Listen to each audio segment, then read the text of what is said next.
যারা মনে করছেন জামাত নির্বাচনে জিতে ক্ষমতায় চলে যাবে তাদের পক্ষে খুব বড় একটা যুক্তি তারা দেন যে বিএনপির অনেকগুলো আসনে বিদ্রোহী প্রার্থী আছে এবং সেটার অনেক আসনেই আবার জামাত জিতে যাবে, যেটা তাদের 151-এর ম্যাজিক ফিগার পেরিয়ে যেতে সাহায্য করবে।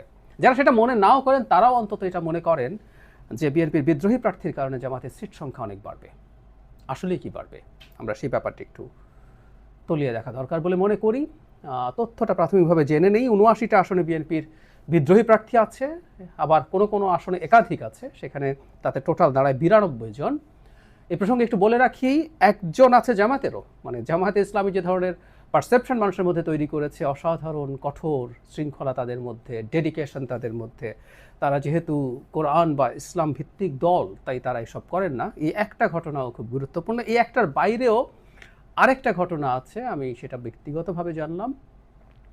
সম্ভবত নরসিংদীর একটা সিটে একটা নাটক করে একজন প্রার্থী থেকে গেছেন নির্বাচনে, এনসিপির একজন খুবই পরিচিত মুখ তার আসনে। সো অন্তত দুজন এই কাজটা করেছেন। Interesting developments. যাই হোক, আমাদের আলোচনার যে বিষয় সেটা যাওয়া যাক। বিএনপির বিদ্রোহী প্রার্থী ম্যানেজ করতে ঠিকমতো পারেনি, এটা বলতেই হবে। ৭৯টা আসনে এটা থেকে যাওয়া বিএনপির জন্য একটা ডিসক্রেডিট তো বটেই। কেন তারা পারেনি সেই ব্যাপারে আমার দুটো হাইপোথেসিস আছে, সেকেন্ডটা বেশি গুরুত্বপূর্ণ। আগে প্রথমটা যদি বলি, সেটা হচ্ছে এবার নির্বাচন করার মতো মানুষ অনেক বেশি জমে গিয়েছিল, প্রচুর মানুষ। 3টা নির্বাচন যেহেতু হয়নি, তাই বিএনপির ক্যান্ডিডেট জমে গিয়েছিল। এমপি হওয়া হয়নি অনেকের। যিনি পলিটিক্স করেন তিনি এমপি হতে চান, মন্ত্রী হতে চান, এটা খুব স্বাভাবিক। রাজনৈতিক দল মানেই হচ্ছে মানুষ ক্ষমতায় যেতে চান, কেউ কেউ বলছেন যে দায়িত্বে যেতে চান, যেভাবেই বলি। ২০০৬ সাল বিএনপির শেষ ক্ষমতায় থাকার সময় ছিল। সেই সময় যে মানুষটার বয়স ৫৫ ছিল, বাংলাদেশে এমপি হওয়ার জন্য, এমপির হতে চাওয়ার জন্য একটা খুবই ভালো বয়স। সারা জীবন এর আগ পর্যন্ত রাজনীতি করে তিনি নমিনেশন পাননি, ধরে নিলাম ইনি ভাবছিলেন যে পরবর্তী নির্বাচনে নমিনেশন পাবেন। সেই মানুষটার বয়স এখন 76, আর যার বয়স ৬০ ছিল তার বয়স ৮০ পেরিয়ে গেছে। ফলে কিছু কিছু মানুষ আছেন যারা অন্তত শেষবারের মতো নির্বাচন করতে চেয়েছিলেন, কিন্তু দলের তো নানান হিসেব নিকেশ থাকে, জনমত থাকে, এর বাইরেও বড় দলগুলোর নানান হিসেব নিকেশ থাকে, তাকে অনেকভাবেই সিদ্ধান্ত নিতে হয়। তিনি যখন নমিনেশন পেলেন না, তিনি দাঁড়িয়ে যেতে থাকলেন। এর চাইতে জরুরি কথা হচ্ছে একটা ভীতির জায়গা আছে। এবার নির্বাচনে যেটা খুব সহজ হবে আমি মনে করি, অনেকে বিতর্ক করতে পারেন, সেই বিতর্কে এখন ঢুকছি না। ফলে কেউ একজন যদি এবার জিতে যায়, পরবর্তী নির্বাচনে আসলে তিনি নমিনেশন পাবেন, কারণ এটাই প্রবণতা। যেতে যাওয়া ক্যান্ডিডেট খুব বিভৎস খারাপ কিছু যদি না করে, আমাদের দেশের বড় রাজনৈতিক দলগুলো তার নমিনেশন বহাল রাখে। ফলে যিনি এবার হতে পারলেন না, তিনি আসলে 10 বছরের জন্য আটকে যাবেন যদি তার আসনে যিনি ধানের শীষ পেয়েছেন তিনি জিতে যান। পরিস্থিতি এইরকমই আছে, এটাতে কোনো সন্দেহ নেই। ফলে তারা নির্বাচন করে ফেলতে চান। আর অনেকে জানেন যে বিদ্রোহী হয়ে যদি জিতেও যাওয়া যায়, তাহলে আমরা প্রচুর দেখেছি এই বড় দলগুলোর বিদ্রোহী প্রার্থী জিতে যাওয়ার পর তারা দলে ফিরে যেতে পেরেছেন, দল তাদেরকে আবার ওয়েলকাম করে। সুতরাং দলে ফিরে যাওয়ার জন্য তারা এই বাজিটা অনেকে ধরছেন। এটা একটা বড় কারণটা আমি ধারণা করি যে সিটগুলোতে বিএনপির সাথে জামাতের খুবই টাফ কম্পিটিশনের পরিস্থিতি আছে, বা জামাত পেছনে আজ থাকলেও খুব বেশি দূরত্ব নেই। জামাত যদি সেই সিটগুলোতে বিদ্রোহী প্রার্থীর পেছনে জামাতের ইন্ধন আছে, সব রকম সাইকোলজিক্যাল এবং আমি মনে করি ফিনান্সিয়াল ইন্ধনও আছে। এটা আমার জাস্ট একটা ইন্টারপ্রিটেশন, আমি কোনো তথ্যের ভিত্তিতে কথাটা বলছি না। স্বাভাবিকভাবে তারা ভাববেন কোনো বিদ্রোহী প্রার্থীকে যদি তারা পেট্রোনাইজ করে মাঠে রাখেন, তাতে তিনি জিতে না যান, তিনি ২০, ৩০, ৪০ হাজার ভোট, ২০,০০০ ভোটেও বাংলাদেশের খুব টাফ কম্পিটিশনের সিটে অনেক ভোট, ১০,০০০, ৫,০০০, ১,০০০, এমনকি কয়েকশো ভোটের ব্যবধানেও জয় পরাজয় নির্ধারণ হওয়ার নজির বাংলাদেশে আছে। সুতরাং খুব স্পষ্টভাবে জামাতের এই ধরনের একটা ক্যালকুলেশন থাকতে পারে, তাহলে বিদ্রোহীদের এত বেশি থাকার পেছনে জামাত একটা ফ্যাক্টর হওয়ার সমূহ সম্ভাবনা আছে, হয়তোবা সেটাই সত্য।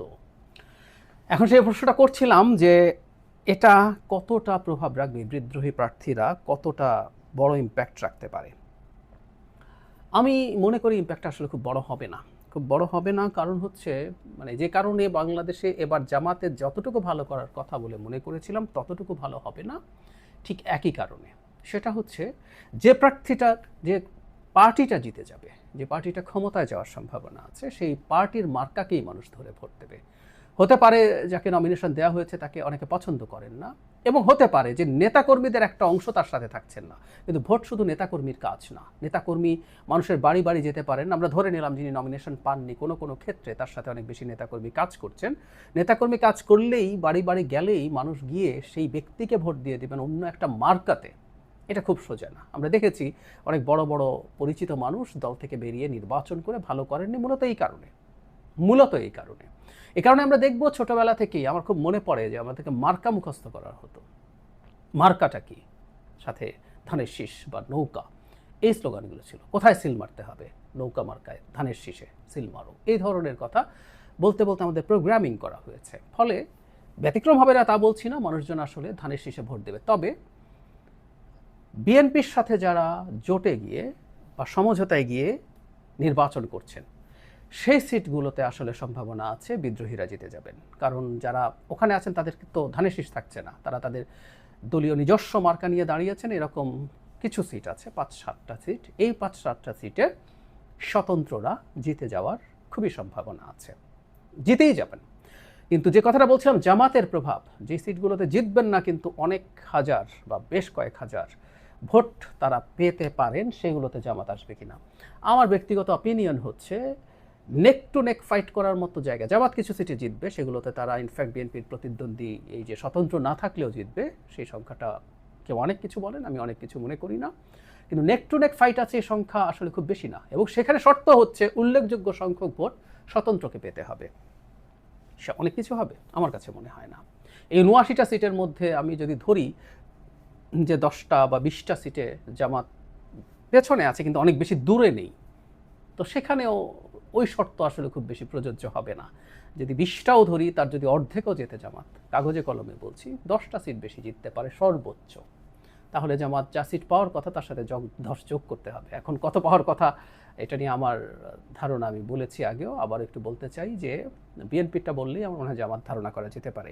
ওই যে বিজয়ী দলের এমপি চাই আমার এলাকায়, এই পারসেপশন, এই স্রোত, এই জনস্রোত যদি চালু হয়ে যায়, বা আমরা দুই প্রধান যারা প্রধানমন্ত্রী হওয়ার লড়াইয়ে আছেন, জনাব শফিকুর রহমান এবং জনাব তারেক রহমান, দুজনের সমাবেশের যে পারফরমেন্স, সেগুলো যদি যোগ করি, সব কিছু যোগ করে যদি ফেলি, এবং আর একদিন বলেছি বেগম খালেদা জিয়া বড় ফ্যাক্টর, তিনি চলে গেলেন, তার প্রতি সিম্প্যাথাইজ মানুষ, এবং তিনি যখন চলে গেলেন তিনি তার জাগতিক ভুল, উনি প্রধানমন্ত্রী হিসেবে, রাজনীতিবিদ হিসেবে ভুল করেছেন, ছোট বা বড় ভুলও করেছেন, কিন্তু উনি যেভাবে চলে গেলেন 5 তারিখের পর থেকে, তিনি যেভাবে তাকে প্রেজেন্ট করেছেন, তিনি যেরকমভাবে মানুষের সামনে হাজির হয়েছেন, তিনি অসাধারণ একটা ইমেজ নিয়ে গেছেন। এই সব ফ্যাক্টর যোগ হবে, সব যোগ হয়ে একটা ক্লিন সুইপের সম্ভাবনা আছে, এবং আমি মনে করি বিএনপি 250 সিটও ক্রস করে ফেলতে পারে।